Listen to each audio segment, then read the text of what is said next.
Fala pessoal, tudo bem? Sejam todos muito bem-vindos. Começando aqui o nosso Morning Técnico. Hoje o YouTube está com um certo problema na transmissão, né? As transmissões ao vivo, elas não têm acontecido, né? Então, peço desculpas pelo inconveniente. Queria saber até quem que está aí no chat ao vivo, se está me ouvindo. Vou até mandar aqui, vocês estão ouvindo e vendo? O YouTube hoje, diversas transmissões aí ao vivo, né, tem sido derrubadas, né? Então estou caindo, estou vendo umas mensagens de não estar iniciando. Eu vou ser mais objetivo, tá? Em 10 minutos eu vou passar os pontos técnicos, fazer alguns comentários iniciais e eu acho que aí a gente soltando, né, a gravação, talvez por volta de 9h20, 9h30, vocês consigam assistir, tá bom? Então, Michele falando que conseguiu, né? Talvez caia, Michele. Enfim, vamos aqui aos nossos trabalhos, né? Vale citar, assim, né? Estamos num momento muito positivo de bolsa, né? 117 mil pontos, a gente vai ver, isso possibilita, né? A gente subir o stop ali para a região dos 113.500, antiga região de resistência, vira um suporte relevante, né? E até mesmo antes disso, os 115 mil pontos ficam como suporte intermediário. Então, estou vendo aqui as mensagens, alguns estão vendo, outros não.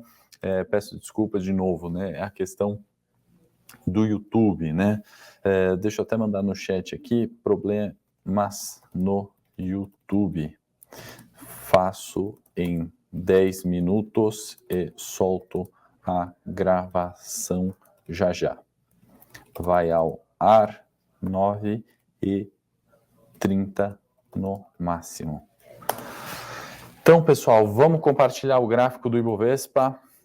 A gente tem, né, aquilo que a gente comentou, né? Então, o 113 agora, né, uma região de resistência virando região de suporte, né? Então, linha mais grossa aqui, um suporte relevante. Vou colocar um suporte intermediário, vamos fazer junto aqui esse estudo, né, do 110 mil pontos, né, 115 mil pontos, perdão, como um suporte intermediário, né? E aí, como a gente falou, a partir do rompimento do 115, o que a gente tem, né? Só o 120, que é logo ali, né? 117, depois esse último topo aqui, ó, 120 mil pontos, já estamos falando de agosto de 21, né? Para quem não se lembra, agosto de 21 foi quando o Guedes anunciou ali aquele rompimento, né, aquela fugidinha do teto de gasto que o mercado aí ficou enlouquecido e veio, né, dos 120 para os 110 muito rapidamente, né, até mesmo antes do fim do ano a gente já estava no 110. Então, na perspectiva de longo prazo, né, vou colocar aqui o gráfico semanal, Ibovespa sai de fato, né, daquela região de enrosco, né, que eram 111.500, 113.500, faixa de preço que a gente falou muito sobre elas, né? E aí parece querer de fato buscar pelo menos os 120 mil pontos, né? Aquela data importante de Guedes rompendo o teto, vamos colocar assim, entre aspas. Perspectiva do gráfico mensal do Ibovespa, vou aproveitar, vamos olhar o gráfico mensal, né? E onde a gente está chegando, né? Outro ponto relevante, que são os 120 mil pontos, né? Para quem se lembra do fatídico março, né, o pré-março, coronavírus chegando ao Brasil, né, desse nível de preço que a gente está falando. E aí, eu fico muito feliz nesse momento, porque, na verdade, é um pouco de tudo que a gente falou, né, se não tivéssemos tido corona no meio do caminho, né, não se justificaria a Bolsa ter saído dos 120 para buscar os 100 mil pontos recentemente, né? E a mesma coisa, né? Dos 120 aos 60 mil pontos do Corona, né? De fato, naquele mês se justificava, né? De fato, era uma situação, uma das maiores crises, eu acho, que a gente pode ter passado, né? A queda muito intensa, recuperação também muito intensa, né? Uma das recuperações de alguma forma mais rápidas, né? E a gente viveu aquele momento de novo, né? Dos 130 aos 120 como sendo uma correção, uma realização de lucros em virtude de outros cenários, né? Então, outro dia a bolsa estava a 130, né? Não estou falando agora aqui que a bolsa vai para 130, vamos retomar aquele tom de cautela, a região dos 115 ainda é importante, ponto agora de suporte, né? Mas há 2 dias atrás uma resistência relevante, né? Então, a gente tem que olhar, de fato, com bastante cautela, né? E quais são os pontos, né? Além do gráfico aqui que a gente olhou, quais são os pontos que, de fato, vão fazer, né, esses pontos gráficos serem refletidos? É que eu vou puxar um pouquinho para sair um pouquinho do gráfico, já que os pontos técnicos, suportes, resistências, tendências, né, e momentos ali da história recente, pós-corona, estão entendidos, e vamos falar do que também favoreceu no curto prazo 117 mil pontos. Né? A gente teve a primeira discussão do orçamento aqui, né? O déficit primário caiu em 9 bi. Então, deu uma folguinha ali nas contas públicas, deu uma folguinha no fiscal. Tivemos uma decisão do TSE sobre a não aprovação ou sequer discussão, né, da proposta enviada pelo governo quanto a subsídio dos combustíveis. Isso favoreceu o Petro ontem, ao meu ver, né? Então, Petro é 11%, Vale é 15% do Ibovespa. A gente está vendo o minério que saiu em fevereiro de 130 dólares a tonelada para 149 na data de hoje, né? Então, em 2 meses, aí, recuperação de 15% aqui na conta bem acochambrada aqui de performance, né? Bancos, a gente está vendo a recuperação do Itaú. Deixa eu colocar na tela aqui para a gente pegar o Itaú como exemplo, tá? Não é só o Itaú. Itube 4, a gente está vendo essa tendência de alta, no gráfico mensal fica evidente, no diário ainda mais clara, né? E aquela busca dos R$28, né? Porque os juros está subindo no mundo, né? Não é só aqui, discussões ali do Fed, discussões do Banco Central brasileiro sobre subjuros, regrinha de bolso, né? Falei ontem no Morning, juros para cima, setor financeiro para cima, estão falando de mais 33% do Ibovespa aqui, né? Quase 50% nesses dois papéis e nesse setor financeiro, né? Petro, Vale e bancos. Então, tudo isso tem favorecido a Bolsa Brasileira. Então, nesse cenário de queda, de destruição de valor, né, de preocupação geopolítica, a gente tem que separar de fato, né, aquilo que é fato, aquilo que é ruído, aquilo que é especulação e felizmente, nossas carteiras têm se beneficiado disso, né? No curtíssimo prazo e no longo prazo também. Assino a série de dividendos, está muito bem, obrigado, com recebimento de dividendos. A gente, bom, não vou abrir os papéis, deixar exclusivo para os assinantes, obviamente, mas quem é assinante sabe, né? Acho que a gente tem uma ação da carteira toda de dividendos que está negativa esse ano, né? E negativo em 1%. O restante a gente tem batido os índices de referência. Então, tudo isso a gente tem que colocar fatos. A gente vem falando no Morning Técnico, os pontos técnicos, a gente tem complementado com os fundamentos, muito importante. Então, hoje, LOA, né, decisão do orçamento ontem, isso reflete no curtíssimo prazo. Isso fez a Bolsa chegar no 117, certamente permanece na semana, né? Toda essa discussão do TSE, e eu nem falei das elétricas, né, que se beneficiam aí da inflação. Então, vamos colocar a Eletrobras, aproveitar aqui que está na pauta, né, um setor de fácil repasse de preços, né, ou pelo menos protege de alguma forma contra a inflação, né, faz esse hedge de inflação. A Eletrobras rompendo, e das performances das elétricas, acho que a Eletrobras é a que está mais consolidada, né, e agora, né, na data de ontem, rompeu a resistência dos 35, né? Quem sabe vai vir testar aqui no curtíssimo prazo, 36 e 43, e peguei ela que tem, ao meu ver, ali pior performance ou menos tendência definida no gráfico, justamente para comentar sobre o TSE, né? Que sequer vai... perdão, o TSE eu já falei dos combustíveis, né? A Eletrobras é privatização, né? A gente tem a discussão sobre a capitalização, né, que parece muito aquecida, né? O prazo agora é maio para decisão, né, se a capitalização será feita na NYSE nos Estados Unidos, né? Então parece bastante acelerado todo esse processo de privatização da Eletrobras, e isso sim vai destravar valor na Eletrobras também. Vamos comentar sobre a Taesa, né?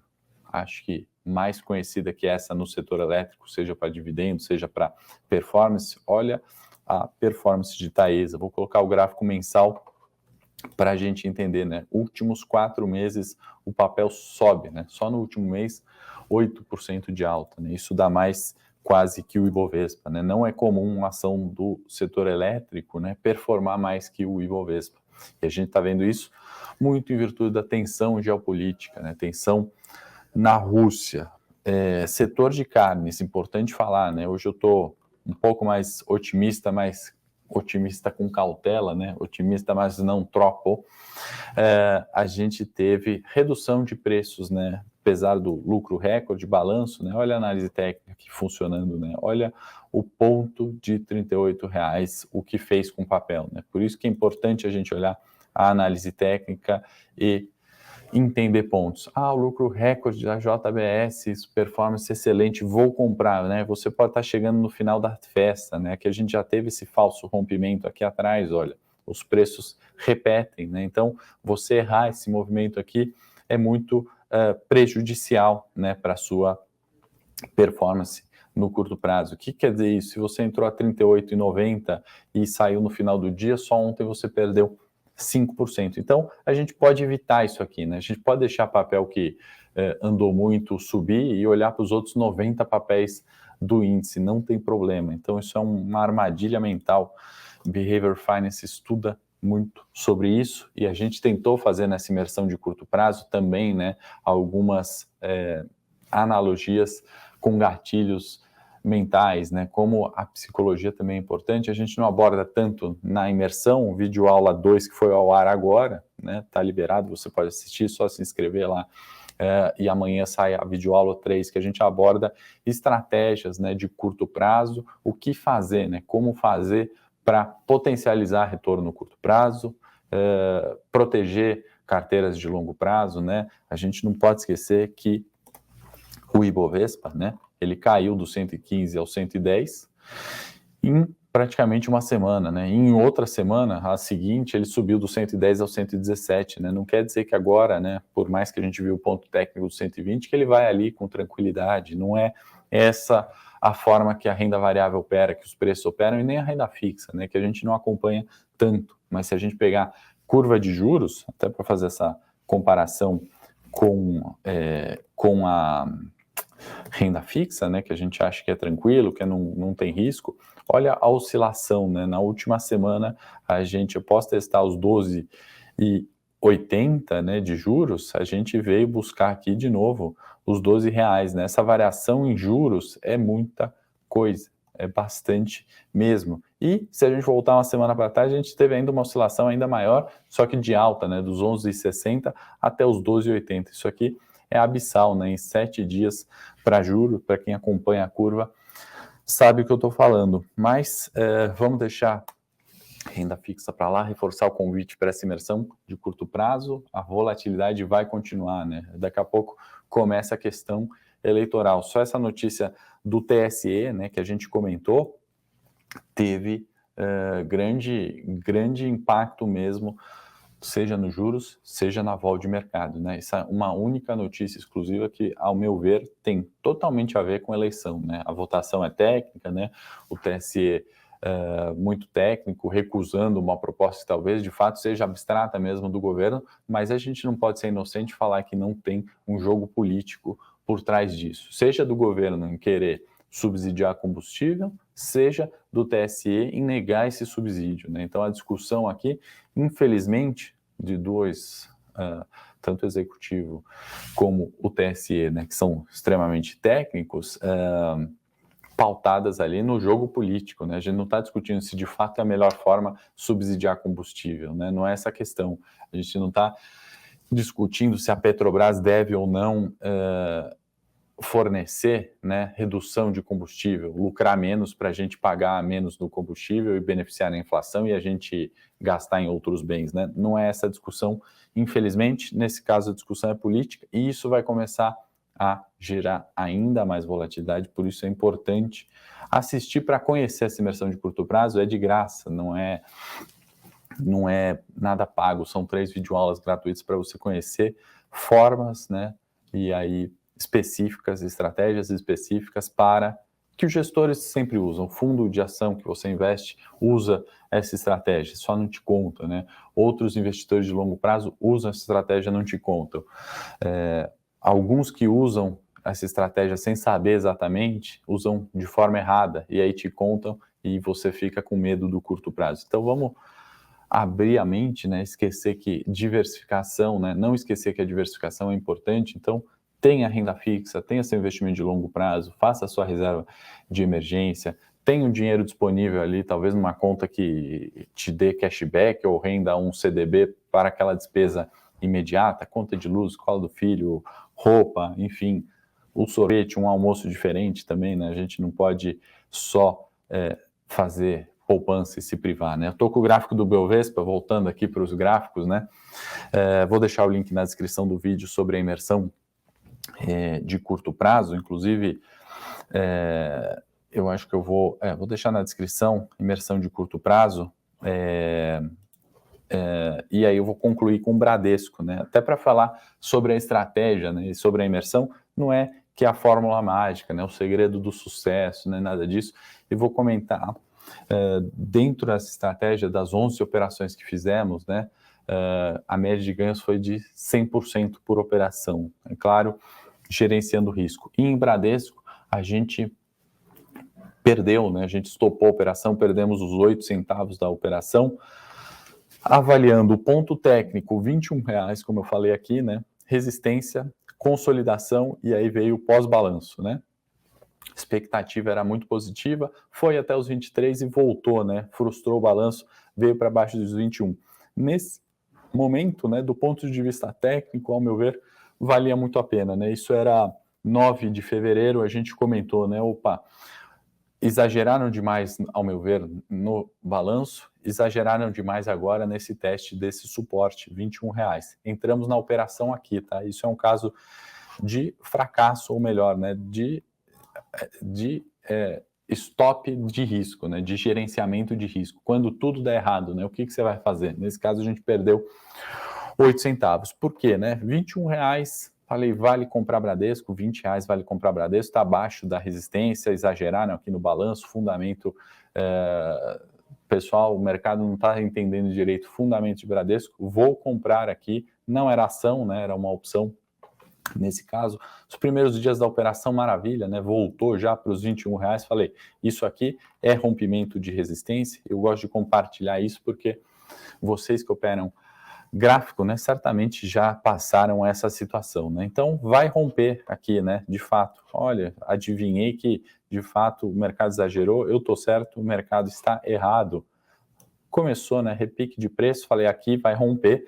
Ótimo. Todo lado certo, já está dando lucro a operação, vou manter, ele vai fechar de fato esse gap aqui, né? Vai buscar pelo menos 50% do gap, era o que eu queria com o strike ali de R$23, né? Objetivava o topo, mas fechando 50% desse gap, a gente encerraria a operação. E aí o que aconteceu, né? Aquela história de guerra que não ia acontecer, né? O ministro de Relações Exteriores da Rússia comentou, né? O dia que a guerra falhou, uma semana depois, foi o dia que a guerra começou e foi esse gap aqui, né? Então o Bradesco voltou para o nosso ponto de entrada, gap da guerra aqui, né? Foi anunciada a invasão, etc. Primeiro míssil disparado, Rússia rumo a Kiev, né? E a gente continua na operação, porque nosso stop, né, saída naquele momento, estaria só na perda aqui dos R$19, que era a região de suporte, né, bastante relevante de toda essa consolidação. E eu muito tranquilo com o Bradesco a R$19. Acredito que na outra série,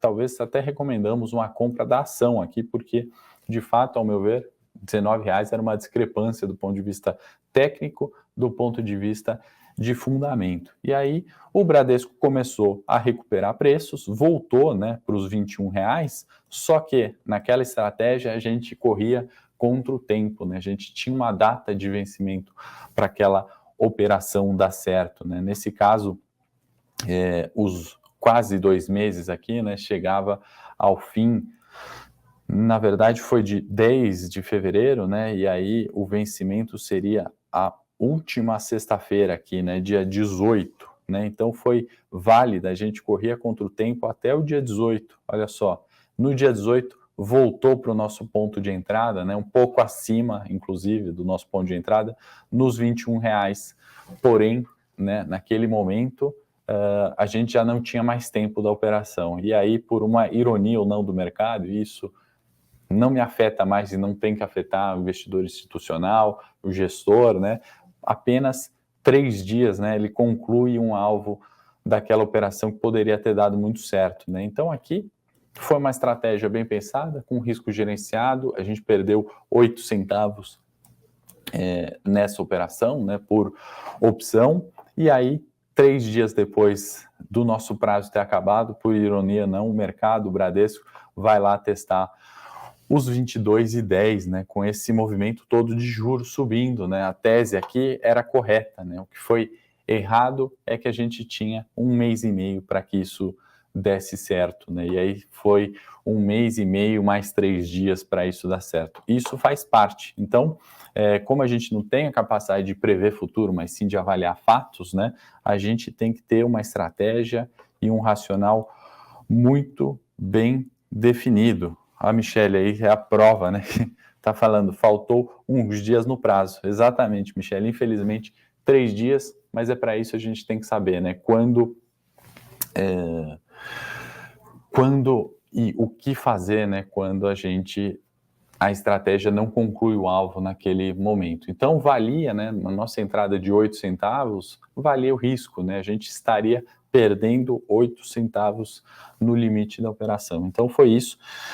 Eu gosto de trazer casos também que não dão certo, porque na internet a gente só vê pessoas que estão sempre dando muito certo, né? Só acertam as recomendações, só acertam as operações, são ali os previsores de futuro, né? Eu não sou previsor de futuro, tenho plena consciência das minhas limitações, né? E o mercado, né?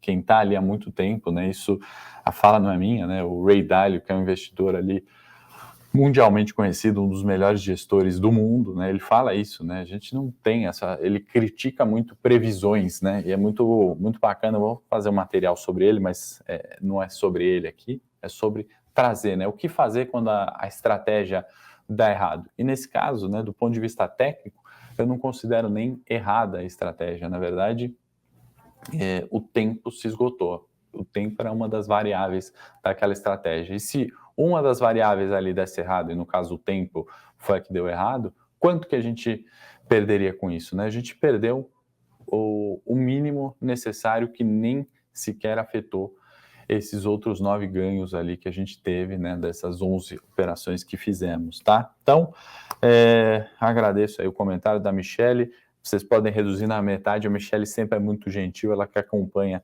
a gente do Japão e segue as séries aqui, ela é extremamente gentil, mas é verdade, acho que é a honestidade, a transparência, né? A gente não pode jogar a operação que deu errado ali para baixo. Poderia ter falado das outras 11 aqui que deram, ou das outras 10 que deram certo, a gente comenta também, em algum momento a gente vai comentar, mas nesse caso, como a gente estava falando de bancos, né, da subida de juros e ser positivo, né, regrinha de bolso que eu falei ontem aqui, eu quis trazer também quando que a regrinha de bolso não funciona, né, e na operação de Bradesco ela não funcionou, e aí só cabe a gente gerenciar risco, né, por um limite de quanto, né, 8 centavos por opção, né? Em 1.000 opções pode ser pouco, em 2.000, em 100.000 pode ser pouco, em uma opção para uma pessoa pode ser muito, né? Então, não fazer a operação se não quer perder os 8 centavos em uma opção, né? Se você, em 10 opções, topa perder os R$8, ótimo, vamos fazer essa operação